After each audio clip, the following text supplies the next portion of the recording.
Hi guys, my name is Mark Maupin. I'm going to be your host today, and what I want to talk to you about is how to get into the wholesale game if you're a new or experienced investor. So let's get started. I want to talk a little bit about myself so you can get background on where I'm coming from. I've had a plus 40 years in the business of buying and selling real estate, being a real estate investor. At one point had 350 rentals, was a licensed builder, real estate agent. Our family was in the mortgage business, licensed lender, servicer, and broker of first and second mortgages. Was one of the largest note buyers in the state of Michigan for a while. So I've got a very active past in the real estate business. Today I'm active in wholesaling, and I've done a lot of commercial and residential real estate deals, mostly through partnerships. Today I'm a lead generator for top wholesalers and real estate agents. I'm in my 70s. I'm not somebody that wants to go knock on doors anymore, but I do know how to generate leads and work out partnerships with wholesalers and real estate agents. Bought and sold over 3,500 properties. But I want you to know that I've had lots of failures, including a bankruptcy, and I want to share this with you now because those failures led to very much success. But at one point in my life, I was buying about 8 to 10 houses a month, and then I put rehab crews in. I would fix them up and resell them. I did it in one city, the city of Pontiac, Michigan. So it was a find, fix, and sell operation. I was in the rental business. I'd gotten out of that and gone into just find, fix, and sell. I woke up one morning and told my wife, if I can do 8, I can do 80. One of the biggest mistakes of my life. I could not do 80 homes a month. So that led to a huge failure and to a bankruptcy. So I want you to know a lot of people get into this game and they start to have success, and all of a sudden they do 1 or 2 houses and they think, well, I can do 5 or 6. I see most of those people get themselves in trouble. There's always deals in real estate. So just take them one at a time, get it complete, and then you'll be able to go find another one. So that's my 2 cents worth there. So I've got a couple disclaimers I always give when I'm talking about real estate. And one of them is that real estate investing by its very nature is risky. You can win, lose, or break even. We cannot guarantee a profit or loss, and we do not provide legal, accounting, or contracting advice. But the topic we're going to be talking about today is wholesaling, where you're not actually putting yourself at risk. And it's the number one place for, I think, for a new investor to get started, to learn the business, to understand it, to learn how to comp stuff. So I don't think you could be in a better place. But with that said, I still give the same disclaimer. And then I have a second disclaimer, and everything I'm going to tell you today is a lie. And if you want to try it out, anything we say works for you, terrific. Said another way, I don't want anybody suing me. So just buckle up and you'll get to see what you do and don't want to do. So I have a very specific agenda today, and that's how to get into the wholesale game for new or experienced investors. I want to go over new clauses that you can put into your purchase agreement to allow this to happen. How to get more money for your vacant wholesale deals. A quick way for new wholesalers to get a list of unsophisticated buyers. And how you can market your own property yourself to buyers. In other words, you're like a wholesaler selling to other wholesalers or investors with no commissions that you have to pay. How you can work with a realtor where if you sell the property, you don't owe a commission. But if the realtor brings you a deal that is in your criteria and what you listed it for, you would owe that commission. So we're going to talk about that. real quickly, going back up to the one, I'm going to show you how to get a list, but this popped into my head right now. So one quick way that you can get a list of investors, if you're brand new, just starting out, you can go to a site called Fiverr, Fiverr, and for a very small amount of money, maybe $5, $10, $15, you can buy a list of all the real estate agents in your state or your area. And you can get that. You can look for people who scrape lists, and you go to the one that's for Yellow Page. Yeah. And all the real estate agents and companies list themselves in the Yellow Pages. So you can have that Fiverr person scrape that list, and they'll give you maybe, like in Michigan, there's like 11 to 13,000 real estate agents. I can get, by just doing the Yellow Pages, a list of probably 7,000 to 8,000 real estate agents. In just the Detroit metropolitan area, I think I came up with a list of like 4,000 or 5,000. So with that list, now you have real estate agents that you can be sending your deals out to that are already working with investors. It's a real quick way to get started. So with that said, let's stay focused on our agenda. Now, a lot of you are on this call today and you're like, how do I get into the wholesale game? In other words, and this is what we're not going to be talking about today, but I'm going to show you where you can go get this information for free before the seminar's over. So you'll be saying to yourself, how do I find wholesale deals? What's the art of negotiating a deal? How do you determine the buy and sell price? Using the MLS how to get a better sales price on my wholesale deals, rentals and flips and properties, how to get buyers list, how to set up your business, how to get started in wholesaling, how to use bandit signs to find buyers to want to sell their house for cash and not get in trouble using them, where to find motivated sellers, how do you find a local trainer or investor that will let you learn and earn as you go. So that's a really simple, here's the place that you go for that. And I'm clicking on it. Now, different states, you're going to have different investors with different YouTube channels, but this is my YouTube channel, and you can see the stuff just gets posted all the time. So these are different workshops we did on how to do find, fix, and flip, how to do find and rents, workshop on just a bunch of wide range of stuff. There's commercial in here, how to get into the commercial real estate investing, how to find the right contractor,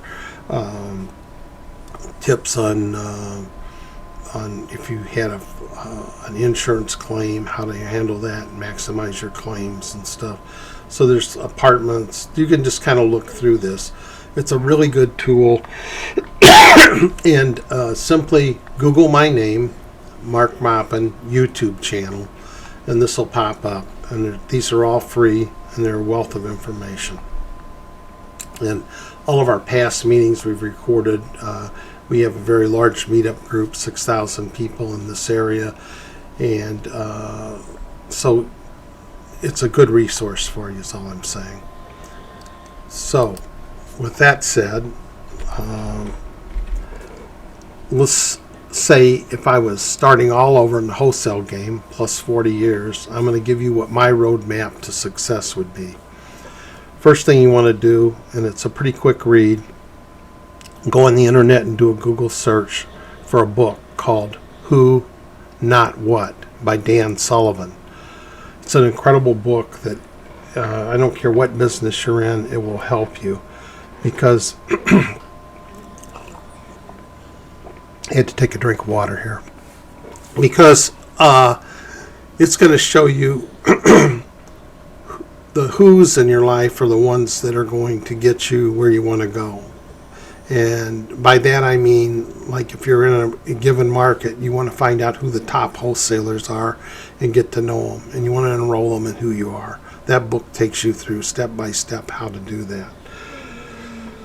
Second thing I want you to do is get a real estate license. And you're saying, oh my gosh, I don't need a license to wholesale. Or you're an existing, very experienced investor and you don't have a real estate license. You're stepping over dollars because here's the deal. Think about this. You're an experienced investor. Your deals are going by you all the time. And if you've got a good deal, what I do is I develop relationships with people like other licensed real estate agents. So if I get a property that doesn't qualify for a wholesale deal or a deal to be sold to an investor but needs to be resold, I refer it to another real estate agent I know. He goes out, and I'm a real estate agent, so I can get, in this case, I get a 50% referral. So he handles everything, meeting with the customer, listing the property, and getting it resold. He's extremely happy with that relationship. I'm extremely happy with that relationship. So you're missing deals by not doing that. And then the other thing is really to get a really good comp or comparable prices, or to know what the house is going to resell for. You really need to have a relationship with a licensed real estate agent. You might as well get the license and be able to comp the property yourself. Remember, these are just my opinions, and you can do with them as you please. The next thing you want to do is look for a real estate friendly investor broker. By that I mean you want to find a real estate broker that you can put your license with that is already involved with real estate investing groups. Is possibly a broker who handles a lot of REOs, in other words, real estate owned properties that have been foreclosed on.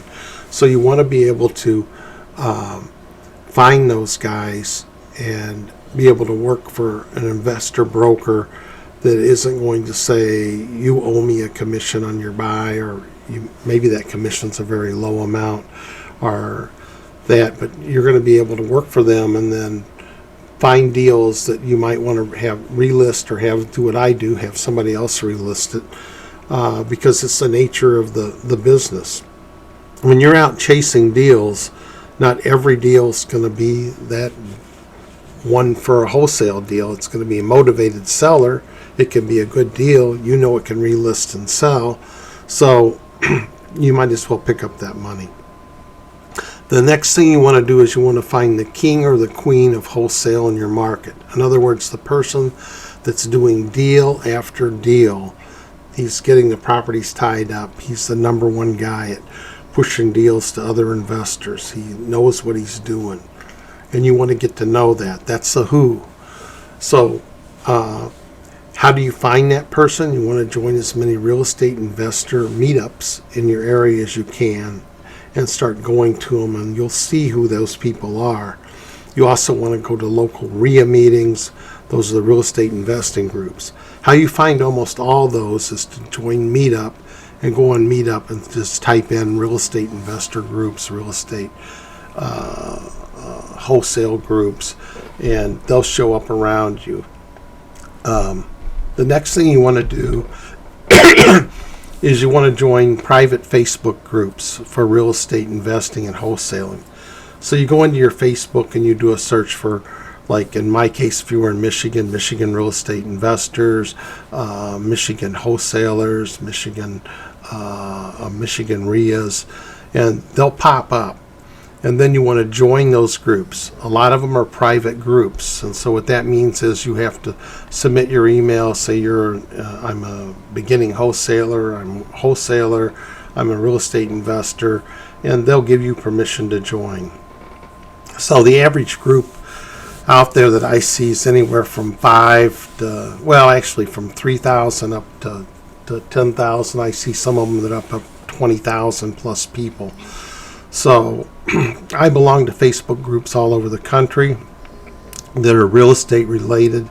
You want to start in your immediate area. So to give you an example, this is my Facebook group that I have. I didn't start it that long ago. I have 3,500 members. Let me see here. I probably didn't do that the world's best. So what we're going to do is just do a Google search, and we're going to do Facebook. Or better yet, I'm going to go into Facebook and look for my group. So I'm going into Facebook, and I'm going to do a search for Michigan. Here it is, Michigan Real Estate Investors Club. That's me. But if you do a search, this is my group, 3,600 members. But you can see on the groups what they're doing. They're posting their properties that are for sale. So if you're an active investor looking for good deals, wholesalers are great. So you want to join these groups to look for that. Here's somebody that's got questions, so you can go in and put your questions. Other people will answer them. Here's one in Detroit. So you just see, kind of get a flavor for what's in here. So it's designed for people that are active investors. So Facebook is an incredible place for you to go find some great stuff. So now I was very specific that I wanted to give you certain things in this meeting. So new clauses that you can put into your purchase agreement, whether you're an experienced or new investor. Now I'm going to show you my real estate buyer favorable purchase agreement, and I will also send that to you before this is over. I'll give you my email. You can email me. I'll send you the PowerPoint, and I'll send you the purchase agreement, and I'm going to attempt to send it to everybody that was on this seminar. But if you don't get it, I'll give you my email so you can email me. Sometimes when people email me, it might take me a day or two to get back because I'm extremely busy, but I will get back with you. I want you to know that. Okay, the premise on everything based on wholesale real estate investing is you're only working with don't wanters. By that I mean people that want to get out of the property. They don't want the property. Could be somebody going through a divorce. It could be a probated estate. It could be a foreclosure. It could be for the most crazy reasons that people don't want the property and they want out. And what you are is you're a problem solver. And you're going there to solve their problem. So, but with that, you need to be able to have certain clauses in your purchase agreement that'll do that. Now I'm going to give you some of these. This is a purchase agreement, the example I've used in the past. Not all of this is really pertinent to being able to tie the property up, but I thought I'd show a few of them anyway. So in my purchase agreement, I've always got the property to be free of debris and at least broom clean condition at closing. Now, if there's a truly don't want her and they're not getting any money and they're walking away, that clause means absolutely nothing because they're not going to clean the house up or anything. So it's something I could scratch out, but in most cases they don't care. So then when you're dealing with people that are in trouble, you run into a lot of people that are in foreclosure. So they just want to walk away. So they're willing to deed their property off to you, but it's got a mortgage on it. But you don't want to agree or assume that mortgage because you're putting yourself into harm's way. So what I do is I do an assumption of existing financing. And the key words to this is, and you can see them here, I agree to take it subject to. In real estate, what that means is you're agreeing to take the property, but you're not willing to be liable for it. You're not saying you're going to make the payments. It's saying you're just taking the property over, but you're not going to pay the underlying mortgage, nor are you responsible for it. That liability rests with the seller. Now, why would a seller want to do that with you? He's a don't wanter. He wants out of the property. He wants to walk away. He's done. And that property could have more time. Like in Michigan, there's a 6-month period of redemption, so you've got time to get that property resold, possibly do a short sale on it or whatever, but you've got opportunity. So you need to have a clause that protects you. Now, even if he deeds the property off to me, I'm not going to record his deed. I'm going to show you why, because I still control the property through a claim of interest, which keeps me out of the liability if somebody would have entered that property and had a slip and fall or got sued. So the buyer has the right to enter the premise during reasonable business hours for the purpose of inspections to test and show the property to potential tenants or purchasers for resale by the buyer. If the premises are vacant, the buyer shall be provided with a set of keys upon acceptance of this offer. If the seller occupies the property, I'm not concerned about that. I'm concerned today about vacant property. So you're getting their keys and you've got access to the property. That's what that clause is saying. I'm not going to get into tax prorations. There, what I'm doing is somebody's prepaid their taxes. I'm getting their prepaid taxes assigned to me, and that's not something I'm concerned about today. Then the closing shall be held on or before, of course it would say 2022, and you'd have the date, and as promptly as practical. This allows you to get extra time on your closing. You could put 90 days, but basically what you're doing is it's allowing you to control the property, because you might not be taking a deed to the property. You might just have a purchase agreement. You're then looking to get that purchase agreement assigned. So you want to have a clause in there for assignment. But I want to say in the state of Michigan, all purchase agreements are assignable. But I put this in here so the buyer's clear what my intentions are. Again, they're saying, why would they be giving you a property if they know you're going to assign it for a property? Because I'm experienced. I know what I'm doing. I'm working with all these investors. I have a big investors list. I just showed you how to, buyers list, which I just showed you how to get 4,000 or 5,000 people on yours. So you could honestly tell somebody that you have that, and you can send that out to all those people. So by assigning the buyer's interest in this purchase, this agreement shall not prohibit in any way, nor notice required to the seller should its said assignment concern. The seller hereby waives the right to review the creditworthiness or the financial information of any assignee of this agreement. The buyer is an investor. In the event of this assignment, the buyer may charge a fee. Not may, I will. So So now I get a claim of interest, and that's my clause 19. Now you got to remember, this I'm talking about stuff I do in Michigan. Even if you're in Michigan, you still need to check with an attorney or have somebody look at this. Claim of interest. It's agreed and understood by all parties that the buyer at his or her sole option may file a registered claim of interest or a memorandum of purchase agreement with the Register of Deeds in the county in which the subject property is located. Now, I have that in there for a couple reasons. If the person is, remember, I'm an investor, so now I'm going to take this out to a lot of other investors and give them the property to look at. If they're unscrupulous, they can go to the buyer and go around you, even though you have a written contract, and technically they can't do that. But if you make it clear that you've got a recorded interest in the property, they're not going to do that. So it protects you. And then there's a few fools over the years that have, and they end up paying me for that mistake, because when they get with the buyer and strike another deal, when they get ready to close, that shows up at the time of closing by the title company, and they're going to have to deal with it. So I call it pay me now or pay me later. So that's an important thing. Let's say that the property is well, I'm going to get into this later. So then again, here now I'm telling the seller agrees that this property will be resold, and the resale is to be conducted under the complete control of the buyer, the broker, the investor. The seller will not in any way interfere with the conducting of the resale or the commitment or commit any act to hinder or any way diminish the effectiveness of the success of the resale of the home.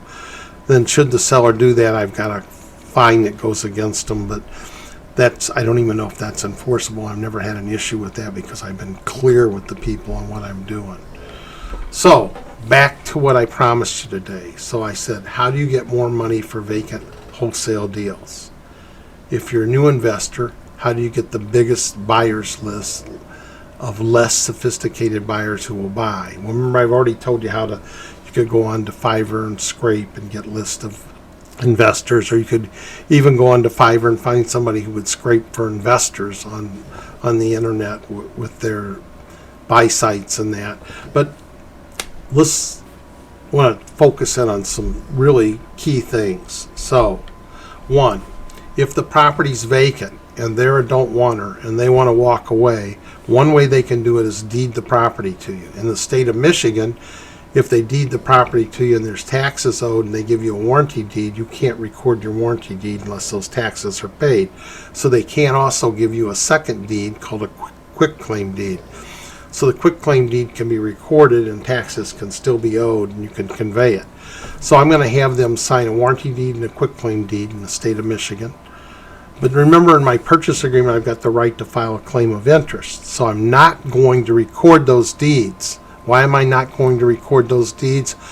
Because if somebody went on that property and slipped and fell, even though I've got that property, I'm buying it in a limited liability company, which keeps the liability away from me, that liability company might have properties in it that have value. So I don't want to be involved in any lawsuits. So I just file my claim of interest, which then gives me the control on the property, but not the ownership of something that doesn't have insurance that could result in a liability. So I want to say this now in this session. The key to real estate is not necessarily owning real estate, it is controlling real estate. This gives me the control of the real estate. So, with that said, and you've done it with your purchase agreement clauses, with full disclosure, you can now control that vacant property.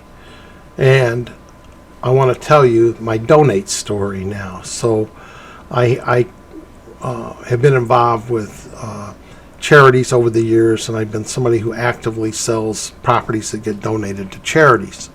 And I also today am the director of a national charity. So, and that charity is drivingsuccessfullives.org. I'll pop up the site here in a second. But in getting the properties donated, I would then take them to all the real estate investor groups, like, because I got the property. Now it's been deeded over. It might have some taxes due on it or whatever. But I'm now taking it out to be resold. And what I discovered was that if I take that vacant property and put it on the MLS, list the property, the dollars that I made on the property are way higher than being able to take it out to real estate investors. Remember, real estate investors or wholesalers are offering properties to other investors, and they have to be able to make money too. But when you put it on the MLS, you have a much less sophisticated buying group. You have thousands of agents working on your behalf. And you remember, if you've got your license, then there isn't an issue. So I could get way more dollars. I mean, like double the amount that I normally got. So I can give you a pop if you're interested in ever donating a property. I'd love to be able to talk to you. This is our site. It's called Driving Successful Lives. It goes into great detail about donating. If you go down it, there's articles in here that are all the things we've done with the donated property and the good we've done. I think you'll find it interesting, and then there's sessions in there about why donate too. So with that said, first of all, I want to make it clear, I hope everybody gets this. A key to a wholesaler is gaining control of that vacant property and being able to relist it in the multi-list. He still takes it out to his other wholesale buyers like he normally would. So everybody steps over this. I bet you 95% of all investors don't attempt something like this. So now the second thing is, how can you market your own property yourself to other buyers with no commissions? Okay, so you're going to take it out to wholesalers and get it sold. Yet you can have a realtor working on selling the same property that you're working on selling, and you only pay commissions if the realtor brings you the buyer at the price and terms that you wanted. So this is really key, because now it's not just you working on selling your property, you have the multi-list system working. So that's called, it's an open listing. So I have one person that I work with here in Michigan, and he's incredible. He's very service oriented. He's thrilled to get the listing. and he gets the job done. So you want somebody with personal experience. For me, is finding a real estate agent that's honest. By that I mean is sometimes when he'll bring in the buyers and then redoes the deal with them, he'll actually put me in the second thing. So now I'm actually getting paid when he's satisfied somebody on selling my property, that person's relisting with him. I'm also getting a referral back from him. So as a real estate agent, you can enter a referral agreement with another agent and get paid. So the person that I work with is in Michigan, if you're in Michigan or in Southeast Michigan, is Eddie Williams. His phone number's 248-252-4114. He's been one of the best guys I've worked with. I've been absolutely thrilled with him. So there's some other items I want to talk about is the fact that, remember I showed you the YouTube, so the fact that I can't cover everything today, there are YouTubes here that you just click on the link when you get the PowerPoint from me. Pros and cons of having a real estate investor's license. Should the real estate investor get a real estate license? Why a real estate license as a property investor? Access to the MLS. How do real estate investors get access to it? How do you get access to multi-listing? Where do you find real estate deals by using the MLS, finding your deals? What do you do as a new real estate investor? Where do you start? How do you form your limited liability company? How do you negotiate? We've got videos on here. How to get leads, how to generate your leads, how to find deals as a real estate investor, how to make an effective cold call. We actually have recordings where people are doing cold call recordings. How to make an effective property cold call. Michigan real estate investors learn how to make effective cold calls. So it's just a bunch of different ways. Here's how to comp your houses, how to actually work the comps. A tour of a rehabbed house, walking you through, telling you what to do, what not to do. Find, fix, and flip. How to get started in that business. How to sell it. Another one, how to do find, fix, and flip. So how to get quick funding. So I mean, there's a lot of different videos on here that are helpful. No charge. Not looking for anything. So I also would like you to consider on the real estate donations. You're going to be doing your wholesale deals, but when you get to a tougher wholesale deal, you may want to partner up with somebody like me that takes real estate donations, because remember, you're giving the person a certain amount of money and they don't want your deal and it doesn't work for you.